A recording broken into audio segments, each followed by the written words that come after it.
I'm Sammy. I'm Chris. We are doing a reading of The Room, the original script. We are on Act 3, Scene 15. Now, we did actually start this last night. But then this happened. No, I think I'm alright. Okay. This is leather, right? Well, mock leather is IKEA. It's not John Lewis, so... I'm going to piss on your sofa. Act 3, Scene 15. And so we've come back, we've showered, we're fresh beers, and we're going to continue where we left off. We are about halfway through. Now, a couple of points to raise here real quick before we get going. Yeah. So we're 66 pages into a script of 113. Yeah, so a little bit more than halfway through. We've just started Act 3, though. So Act 3 is a big one. Yep. This is half the film. The other thing that I'd like to point out is, rather than being on Act 3, Scene 1 at the start of Act 3, we're on Act 3, Scene 15. As in, we're on the 15th scene overall. Yeah, but... That doesn't make sense. No, Tommy doesn't know how to label his I think that scenes. is a drop in the ocean, mate, to be honest. So the last scene that we got through competently was Peter, the psychologist, Mark and Johnny talking about Lisa and women problems in general and the Baker's Bay run or whatever. Yep. Act 3, Scene 15, Peter and Mark are on the roof having a conversation. Yep. I will be playing the role of Mark for now. You'll be Peter and the stage directions. I can't remember if I did Peter last night. I can't remember anything from about scene 13. So if there are inconsistent and badly done voices, well, we're not professionals. Nah. And neither's Tommy, by all accounts. No. No.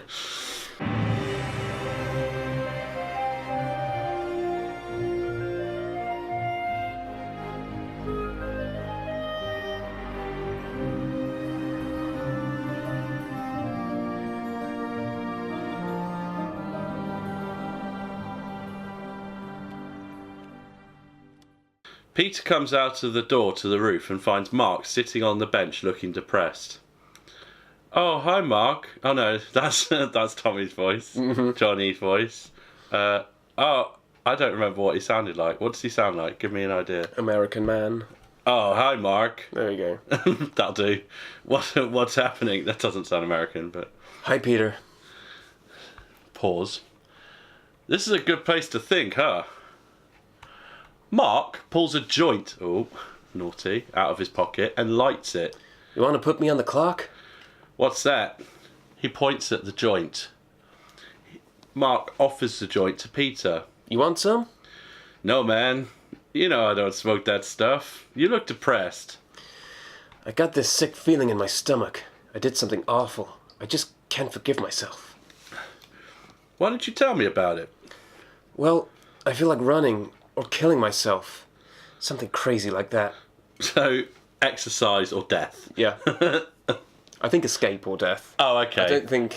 No, I feel like for a little jogging. jog. I mean, you never know. Peter, why are you smoking that crap? No wonder you can't think straight. That stuff will mess up your brain. Anyway, it's none of your business. Why are you so nosy? You think you know everything. You don't know shit. Just a minute. Who do you think you are? You're acting like a kid. Grow up. I love Mark's response to "you're acting like a kid." Mark throws the joint to the floor and smashes it out with his shoe, and he is yelling. Who are you calling a kid? Fuck you. Peter grabs him by the arm, and they stand up together. Call it, Mark. I'm just trying to help you. I know you're having an affair with Lisa, am I wrong? Mark, he jerks his arm away from Peter's grip and hits him in the face with his fist. He punches him. Yeah, that's easier. He knocks him down. Peter is unconscious. Mark stares at him. You could have just said he knocks him spark out. Yeah. But anyway. Wake up, man. Wake up. He looks around and sees a bucket of water, grabs it and pours it on Peter's face. That's probably not very hygienic. Probably rainwater and bacteria and that. Anyway. Peter shakes his head and slowly wakes up. Then he sits up. What are you doing? Are you crazy? I'm sorry, I didn't mean it. You're my best friend. Another one. I mean, he's got a lot of best friends. Are you okay? And one best friend he's cheating on. The other one he's just sparked out. Amazing. Mark's a piece of shit, man. Yeah. That's why I play him so well. Yeah, I mean, that is true. Peter, don't worry about it. Let's just talk about your problem. Great idea. Got over that. Peter takes his shirt and wipes his face with it. Takes his shirt off and wipes his face with it. Mark sits next to Peter. Are you sure you're okay? Pause. Why do you want to know my secret? Well, you're right, it's Lisa. I don't know what to do. I'm so depressed. I think I'll kill myself. Johnny is my best friend. She's so manipulative.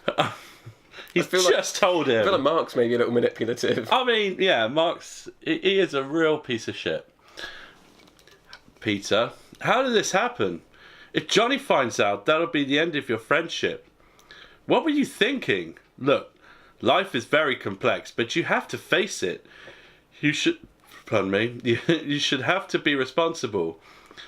My advice to you is that you should stop thinking about her and never do sex with her. Never do sex.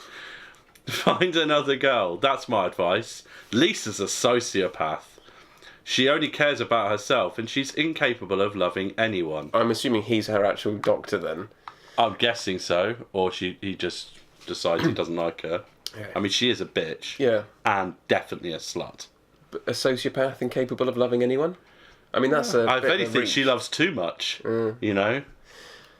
Whatever, Peter. Let's go. They go out the door. My Mark End went a scene. little solid snake there. I like it. Whatever, Peter. Let's go. Let's go. Scene 16. We're going straight into scene 16, you reckon?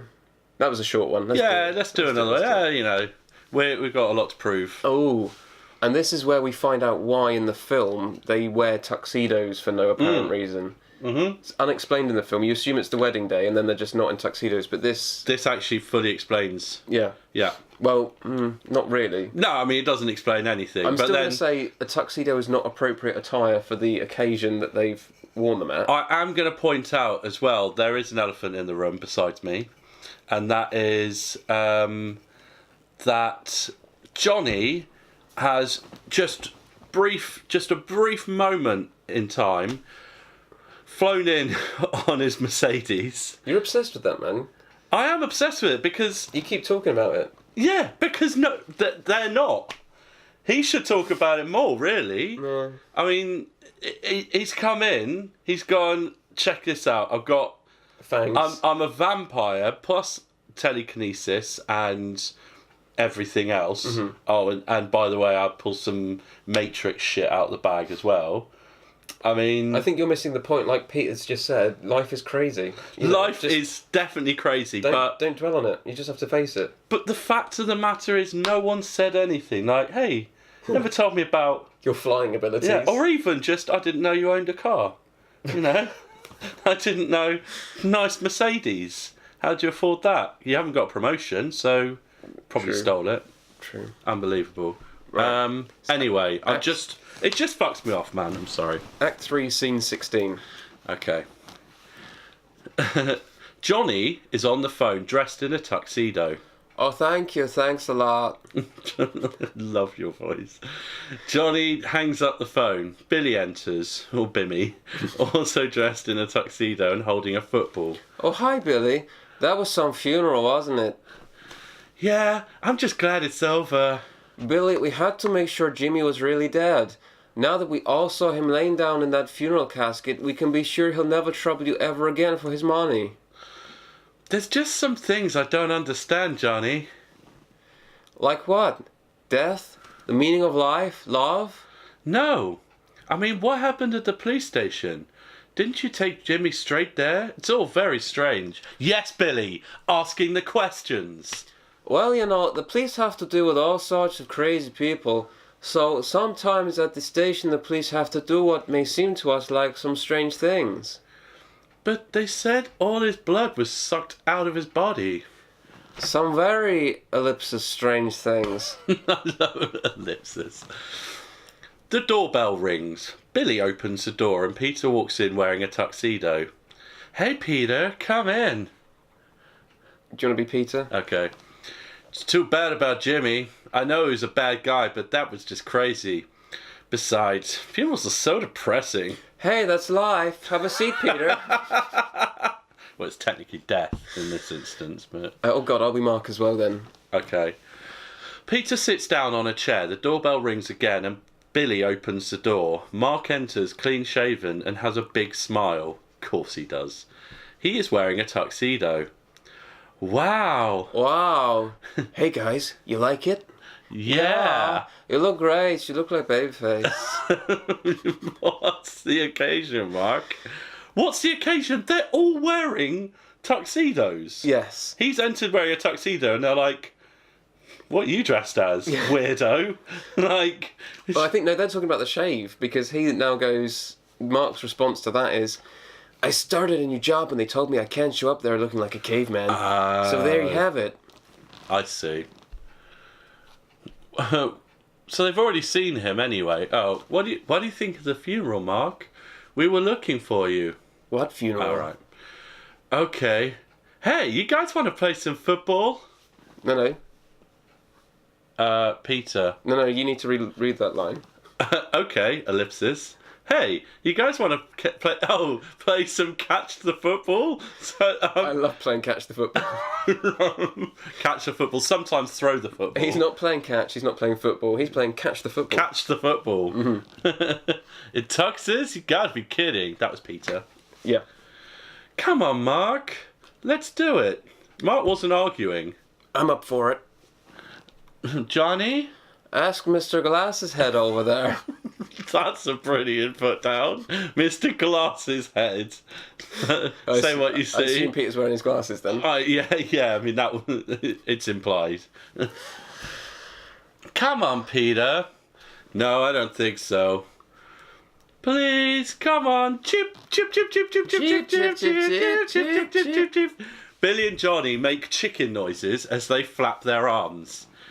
Mark starts his prancing around the room, clapping his hands. Hee-haw! Chip, chip, chip, chip, chip, What chip. moo? Oh, hee-haw, moo, ribbit, presquaw. Presquaw. End scene. End scene. Okay, wow. Well, That was... well, that's a good episode then, and a good couple of scenes. I'm using this, by the way. Because, like you said, Billy has started to ask the right questions, like, what happened to Jimmy at the police station? Why was all the blood drained out of his body? Yeah.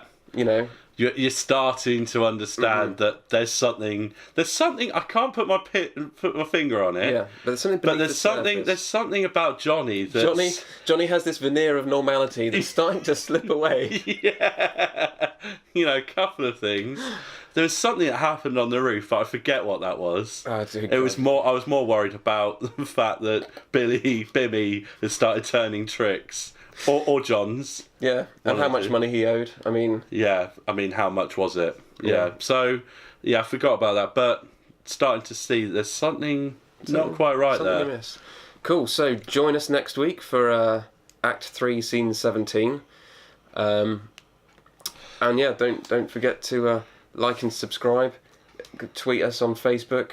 Yep. Instagram us on We Snapchat. don't have any of these things. Oh...